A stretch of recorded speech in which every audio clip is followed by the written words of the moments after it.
Good day mga ka-adventure, ito nga pala si Tito Ray.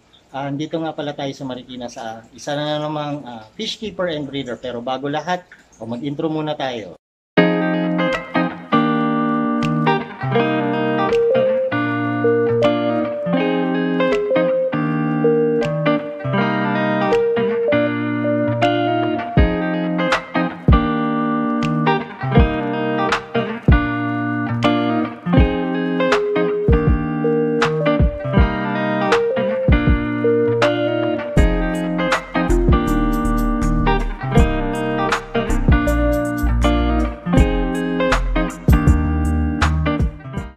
Ito po ulit si Tito Ray. Kasama po natin ngayon ang may-ari po ng backyard farm na to.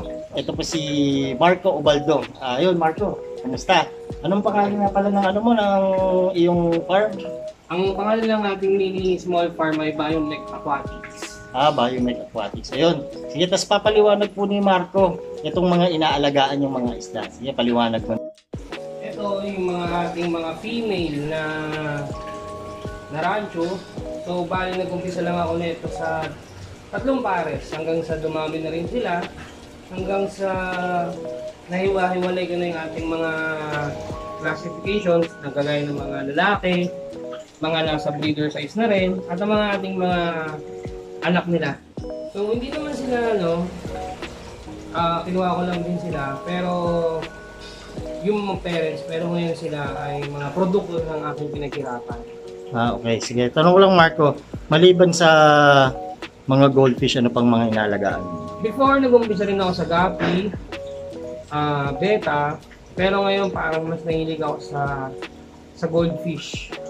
Kasi mas marami, mas masaya sila. Okay. Sige, baka pwede mong paliwanag sa atin kung ano yung mga strain ng goldfish na inaalagaan mo. Ang mga meron tayo dito is meron tayong mga rancho na hybrid, meron tayong ordinary rancho, meron din yung mga buffalo. Yan sila. Pero as of now, yung mga buffalo natin, so limited lang sila.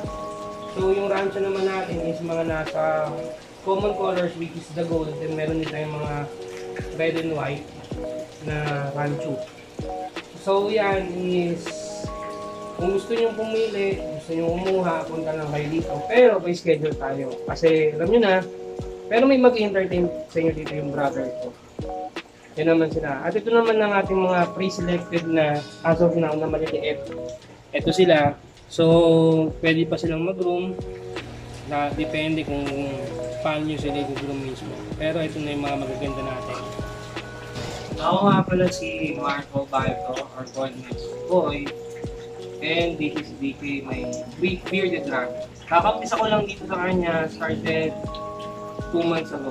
So, lumalaki na rin naman siya. Yan. Sige, kwentuhan muna tayo, Marco. Tanong ko lang tao dito, maliban sa pag-iisda na ganyan, ano pang ibang mong ginagawa?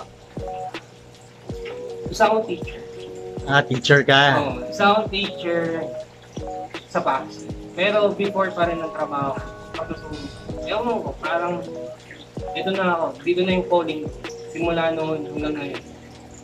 Okay, sige, tapos paano mo inumpisahan yung yung backyard farm? Actually, nag-umpisa ako nito way back in time.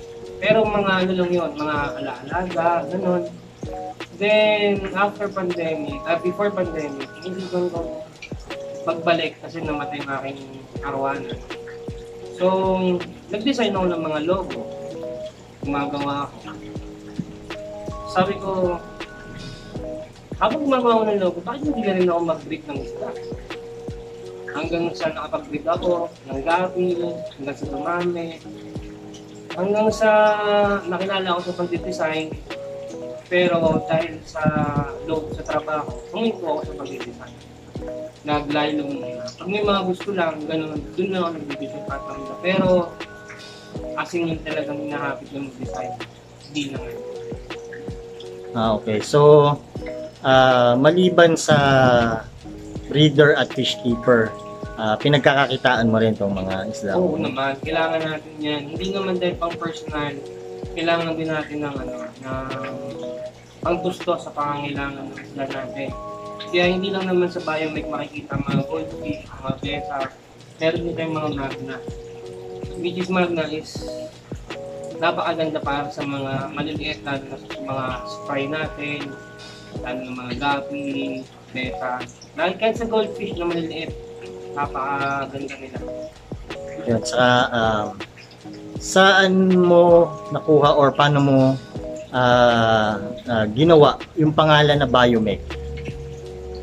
Yung bio kasi means life. Yung mech, kasi mahilig ako sa tattoo. So, naisip ko, hindi ko pagsamahin yung dalawa. Dahil yung mech is na mecha. So, kaya pinagsama ko yung bio at saka yung gusto ko sa mga tattoo. Kaya nabuo yung bio mech. Ayun. Sige, at saka isa pang tanong as a breeder, fish keeper, at tawag dito, nagninegosyo ng isda. Sa palagay mo, bakit maraming nagkukwit ng mga breeder ng isda? Maraming nag-quit kasi unang-una hindi nila alam paano i-stable yung kanilang hobby. Wala sa puso nila yung hobby.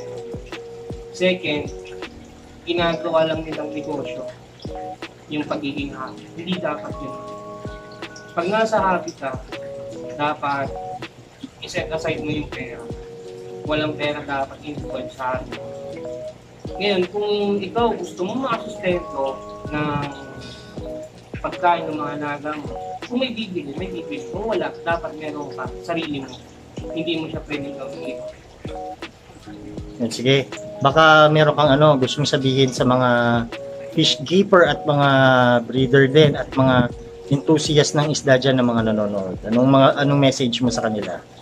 Sa akin, if you want to pursue na magkaroon ng hobby or ganitong klase, sa una mag-fail ka talaga, pero never give up kung ano talaga yung gusto mo. Then, sa una lang naman yung mahihirap pero once na-establish ka ng tiwala sa isang kliyente or sa isang buyer, babalik at babalik sila. At isa pa sa akin, iwasan niyo yung pagiging madapat para sa mga ibang breeder. Kung kailangan nilang humingi ng tips para sa inyo, bigay niyo sa kanila. Kasi in the long run, babalik niyo sa inyo at sa kanila. Yan ang number 1 tip. Number 2 tips. Okay. Tapos ito na lang. Sige, lastly, ang tanong ko na lang sa'yo. Saan ba nila mahanap si biomech? Paano sila makakapag-acquire ng mga isda mo at saka ng mga binibenta mo? Ayan. So, you can find us here at Upper Gold Street, number 65 Gold Street, Concepcion 2, Marikina City. Dahil nga ako isang teacher, hindi lagi ako nandito sa loob ng bahay. Meron tayong kasama dito, kapatid ko, na mag-entertain sa inyo. Pwede kayong bumisita anytime, so you can select any fish that you want here para ma-assess kayo ng mas maayos. But kung gusto nyo makita in person at magbigyan kayo ng tips kung paano alagaan ng tama, 5 in the afternoon, andito na ako. Ayun, sige. Ayun, Marco, at maraming salamat sa pagtanggap mo sa amin sa pagpunta dito sa iyong farm at tawag dito maging maganda at maging blessing ka rin sa iba. Maraming salamat.